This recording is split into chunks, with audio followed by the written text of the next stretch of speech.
কিছু কিছু বান্দার দাম আছে। এই বান্দাগুলা কারা জানো?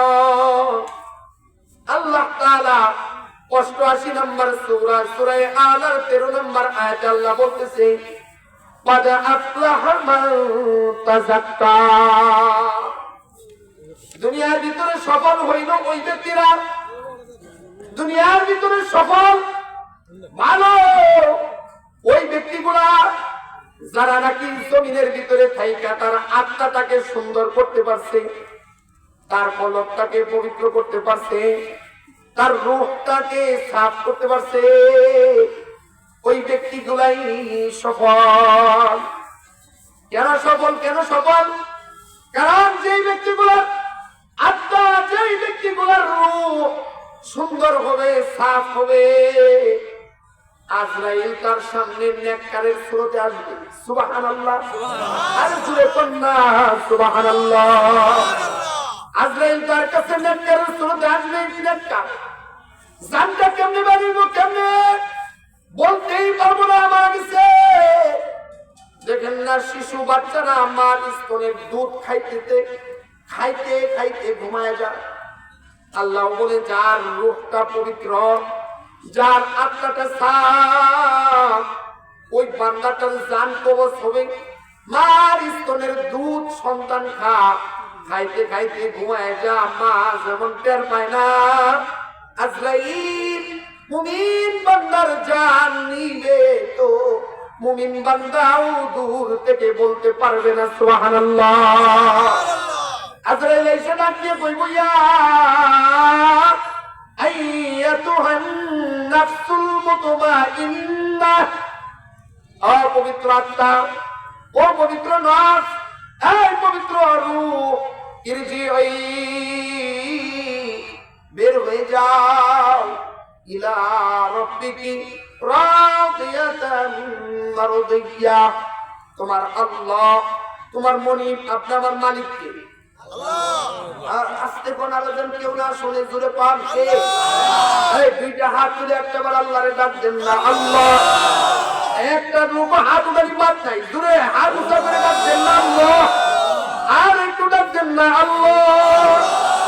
আচ্ছা মানুষ বলো দেখি, রাত্রি কেমনে কালো, চাঁদ সূর্য কোথা হতে পেল এত আলো, পশু পাখি কয় না কথা, মানুষ কেমনে কয়, বলো বলো এসব মানুষ কেমন করে হয়, ফুলগুলো সব নানান রঙের কেমন করে হয়, পাতাগুলো সবুজ বটে ফুলের মতো নয়, দুধ কেন হয় সাদা, মরিচ কেমনে জাল, আমগুলি সব পাকলে পরে কেমনে হয় তালাল, আমরা সবাই বাস করি ভাই এই দুনিয়ার রঙে, হাতের রেখা আর চেহারা মিলে না কারো সঙ্গে। আস্তে কোনকে জুড়ে কর। আর মিলে না কথার ধরন, আর মিলে না কথার ধরন, বুড়ো আঙ্গুলের টিপ, আল্লাহ তাআলা একজন আছে প্রমাণ বড় ঠিক। চাউলের মেল থেকে কোনোদিন আটা বের হয় না, আটার মেল থেকে কোনোদিন চাউল বের হয় না, কিন্তু আল্লাহ মা নামক যে একটা মেল দিছে, একটা কারখানা দিছে, তাকায় দেখো এখনকার জামানার মেয়েরা তো নিজের শরীরটাকে ঠিক রাখার জন্য একটা হইলে 12 হয়, দুইটার বেশি নয়, কিন্তু আমাদের মা চাচি যারা ছিল এদের সময় এই স্লোগান ছিল না। আল্লাহর নবীর সুন্নতের উপরে তারা আমল করতো। আল্লাহর বান্দারা এক মায়ের 10টা সন্তান একই গর্ভ থেকে জন্ম নিয়েছে, একই বাবার মাধ্যমে হয়েছে, কিন্তু কোন সন্তানের সাথে কোন সন্তানের চেহারার মিল নাই, ঠিক কিনা? এর কারিগর কে?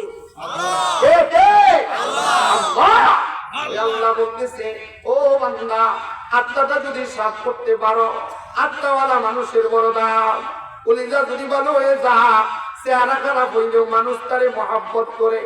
আর যদি চেহারাওয়ালা মানুষ, কলিজাটা যদি খারাপ হয়ে যা, মানুষ দেখলেই তারে দূর থেকে উসি করে। এজন্য আল্লাহর বান্দা রূহটাকে পবিত্র করবেন। রূহটা যদি পবিত্র করতে পারেন, আজরাইল এসে বলবো বের হও, আল্লাহ তোমার উপরে খুশি আছে, আল্লাহ তোমার উপরে রাজি আছে, খুশি হয়ে যাও, বের হয়ে যাও। ফাদখুলি ফি ইবাদি, যাও না নেককার বান্দাদের সঙ্গ নিয়ে পালাও। নেককার বান্দা কারা? মিনান নবীন, নবীরা, ওয়াসসিদ্দীকিন, সত্যবাদীরা, ওয়াসসালিহিন, আল্লাহর প্রিয় বান্দারা, সুহাদা, আল্লাহর পথে যারা জীবন দিয়েছে, দেশের জন্য যারা জীবন দিয়েছে, এদের সঙ্গে ওই পবিত্র আত্মাওয়ালার রূপটাকে আল্লাহ তাআলা মিলায় দিবে। আর এদের ঠিকানা হবে ওয়াদখুলি জান্নাতি, আল্লাহর জান্নাত তাদেরকে দিয়ে দেওয়া হবে। সুবহানাল্লাহ। এজন্য আল্লাহর বান্দা, দুনিয়ার ভিতরে থাইকা দুনিয়া নিয়ে পাগল হইও না। কারণ দুনিয়ায় কেউ থাকতে পারে নাই, তুমিও পারবা না। তুমিও থাকতে পারবা না, আমিও থাকতে পারবো না। এই কথাটা 3 নম্বর সূরা সূরা আলী ইমরান 186 নম্বর আয়াতে আল্লাহ বলছে। 4 নম্বর পড়া 13 নম্বর পৃষ্ঠা। ও বান্দারা, ওমাল হায়াতুদ দুনিয়া ইল্লা মাতাউল গুরুর। বান্দারে, দুনিয়া পুরাটাই অন্ধকার ধোঁকা। এই দুনিয়ায় কেউ তোমার আপন না। আখিরাতের শুরু সামান নিয়ে যদি যাইতে পারো, তাহলেই তুমি একমাত্র চালাক। জোরে জোরে কান, ঠিক কিনা? আখিরাতের প্রস্তুতি নিয়ে যদি যাইতে চান, কি করতে হবে? আত্মাটাকে পবিত্র করতে হবে। এখন আত্মাটাকে আমি কি দিয়ে পরিষ্কার করব? এই জিনিস দুটা জানা দরকার আছে না নাই?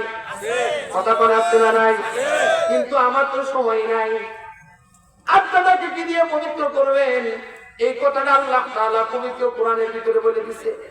আয় বান্দা, আত্মশুদ্ধি যদি করবার চাও, আত্মাটাকে যদি পরিষ্কার করবার চাও, আত্মার ভিতরে গুনাহ রাখবা, নেকও রাখবা, হবে না। অন্ধকার যেখানে আছে ওই জায়গায় আলো নাই। কথা বল। যেই জায়গায় অন্ধকার আছে ওই জায়গায় আলো নাই। আবার যেই জায়গায় আলো আছে ওই জায়গায় অন্ধকার নাই। গত কয়েকদিন আগে, এই যে এই মাসে, গত মাসের 30 তারিখে ওকিমারিতে একটা মাহফিলে ছিলাম। আপনাদের প্রিয় নেতা আলহাজ শাহ ওয়ারেস আলী মামুন ভাইয়ের একটা ওয়াজ আমার খুব ভালো লাগছে। আমি নিজে বসে তাই 1/2 ঘন্টা বয়ান শুনছি। আমার সাথে এখনো ছবি আছে। মামুন ভাই এত সুন্দর কথা বলেছে। শেষে শুধু আমি একটা কথাই বলেছিলাম, আসলে তো আমার বয়ানের মাঝখানে কাউরে দেই না, ভাইয়ের ব্যস্ততার কারণে দিয়েছিলাম। ভাই যে ওয়াজ গুলা করেছে, এরপর আর ওয়াজ দরকার নাই। যদি মানেন, শেষে উনি কইল, ভাই আমি যা বললাম, আমার হুজুর, আমারও উনি খুব মহব্বত করে, এটা আমার হুজুর, আমার হুজুরের কথাগুলো যদি আপনারা মেনে চলতে পারেন তাইলে লাভ আছে। আর যদি না মানেন, সারা রাত ওয়াজ শুনলেও কোনো দাম নাই, ঠিক কিনা? শেষে ভাই একটা উদাহরণ দিল। উদাহরণের কথাটা কই আমি শেষ করি। এক দাদা আর এক নাতি ওয়াজ শুনবার লেগে গেছে। তো ওয়াজ শুনবার যাওয়ার পরে তো মাঝখানে বাচ্চা একটা নদী, খাল, একটা খাল আছে, বিল, বিল